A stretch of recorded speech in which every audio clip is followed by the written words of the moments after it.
नाज़रीन, आप देख रहे हैं सूबाई रंग न्यूज़ और एंटरटेनमेंट टीवी चैनल और मैं हूं कमल सिया। सबसे पहले नजर डालते हैं आज की अहम खबरों पर।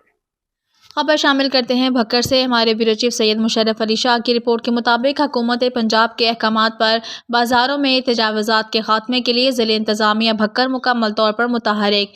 डिप्टी कमिश्नर भक्कर के हुक्म पर स्पेशल मजिस्ट्रेट अदनान जमील का मुसलसल दूसरे रोज़ मुस्लिम बाज़ार, मेन पुरानी गल्ला मंडी, बानो बाज़ार, उर्दू बाज़ार और दीगर अंदरूनी बाज़ार का दौरा।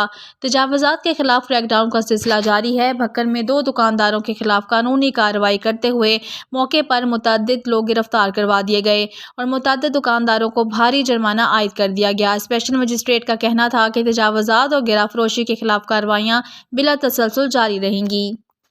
बाजार में तजावुज़ात के खिलाफ निगरानी सुबह शाम की जाएगी। तजावुज़ात और गिरा फरोशी में मुलव्विस दुकानदारों के साथ किसी किस्म की नरमी नहीं बरती जाएगी।